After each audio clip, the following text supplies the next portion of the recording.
of you. Today we are going to have a very beautiful conversation with ChatGPT on a very beautiful topic: how to boost your productivity with the simple tricks.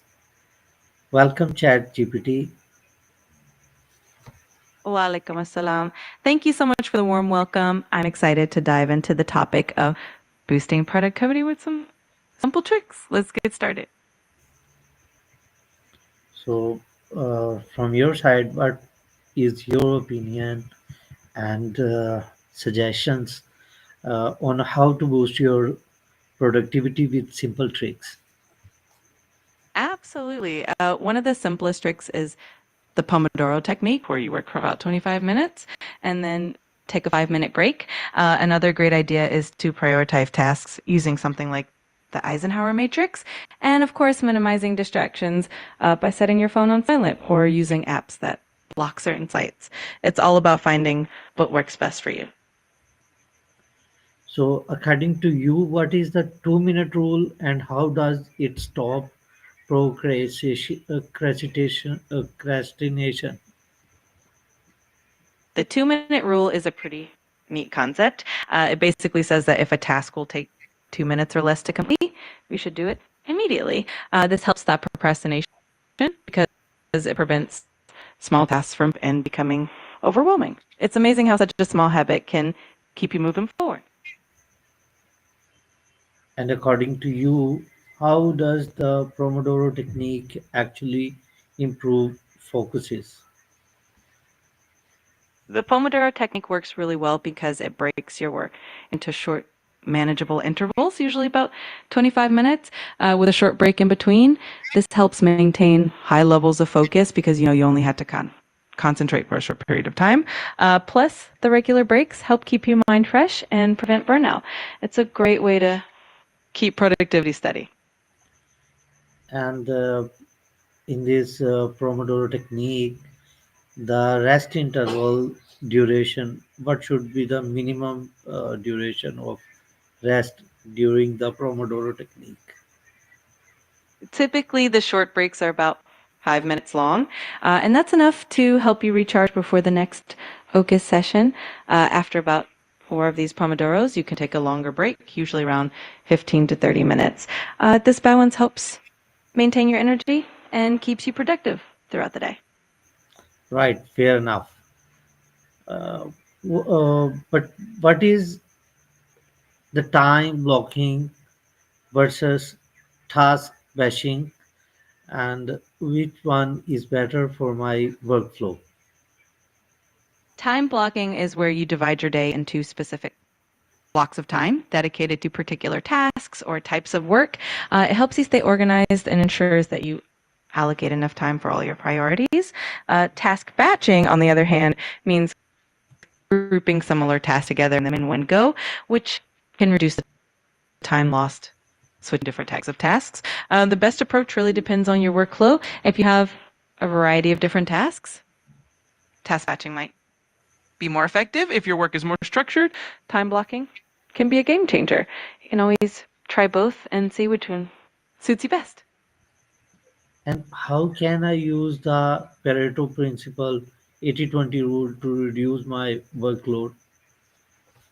The Pareto principle, or the 80-20 rule, suggests that roughly 80% of results come from 20% of efforts. To use this to reduce your workload, identify the tasks that generate the most value and focus your energy on those. At the same time, try to minimize or delegate the tasks that contribute less to your overall goals. That's a great way to streamline your efforts and boost your productivity. Very beautifully, you have explained this. Absolutely. The idea is that by focusing on the tasks that give you the most significant results, you can actually achieve more while doing less. It's all about working smarter, not harder. If you ever want to dive deeper into it or need more tips, I'm here to help. Uh, right, thank you, dear. But according to you, what is the decision fatigue and how can I avoid in the morning? Decision fatigue is Basically, the idea that the more decisions you make throughout the day, the harder to make good choices, and that can definitely slow you down. One way people would in the morning is to streamline your routine. For example, you could plan your outfit the night before, decide on your breakfast in advance, and prioritize your tasks so that you're not making too many small decisions right at the start. This way, you save your mental energy for the bigger decisions later on. And why does eating the frog work psychologically? Eat That Frog is a productivity concept that suggests tackling your biggest, most challenging task first thing in the morning.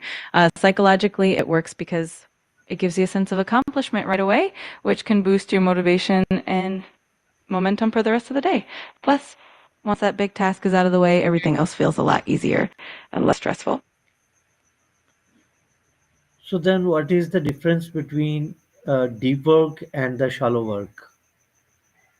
The difference between deep work and shallow work is essentially the level of focus and the type of tasks involved.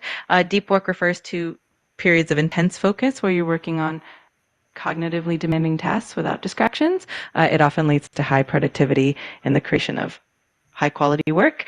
Shallow work, on the other hand, includes tasks that are more logistical or administrative and don't require as much concentration. These are often done in a more fragmented way. Balancing both is key, but prioritizing deep work and really help you achieve significant progress on your most important goals. So, can I use habit stacking to make new productivity tricks stick? Absolutely. Habit stacking is a fantastic technique for building new habits by tying them to something you already do regularly. For example, if you want to start a new productivity practice like a short meditation session, you can stack it right after your morning coffee. The existing habit acts as the trigger for the new one, making it a lot easier to stick with it. It's a simple but powerful strategy.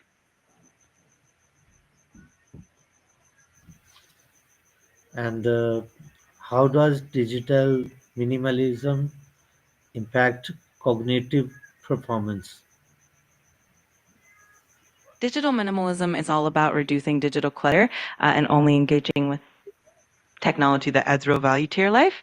By doing this, it helps reduce mental fatigue and distractions, which can really boost your cognitive performance. When you're not constantly bombarded by notifications and endless information, your brain can focus better, process information more efficiently, and ultimately think more clearly and creatively.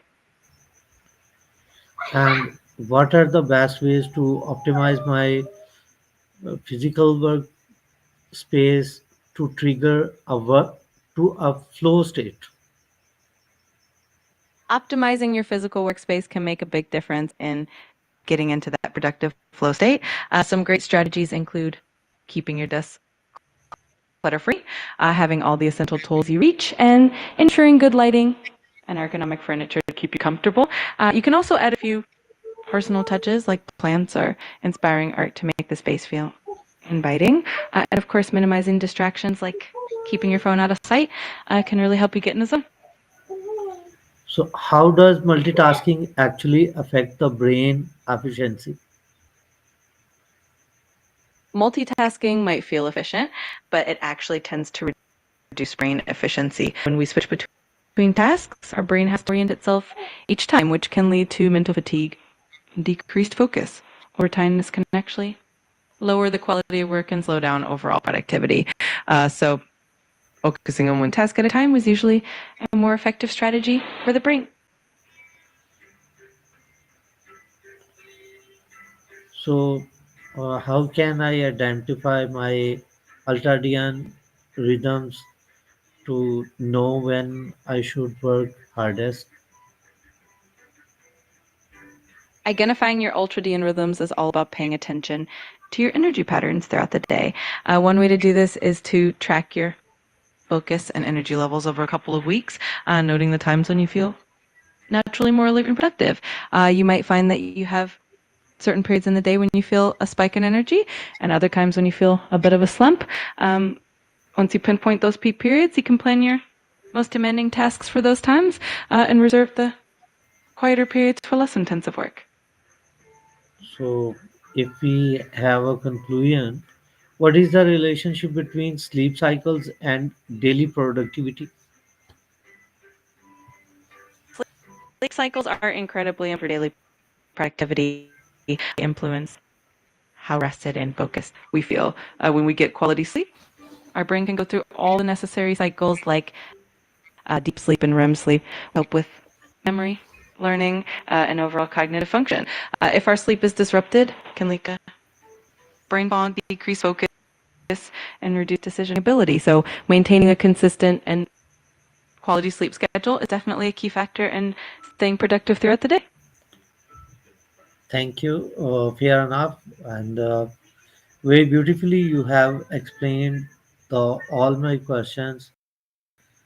And for my audiences, definitely it would be a knowledge enhancing talk. And I will I am greatly thankful to you for having me, and thank you so much to all of you who are watching us. Thank you. Thank you so much. It was an absolute pleasure to chat with you, and I'm really glad you found the conversation helpful. I'm sure your audience will love it too. Feel free to reach out anytime, and have a wonderful day. Thank you. You're very welcome. Take care, and if you ever need anything else,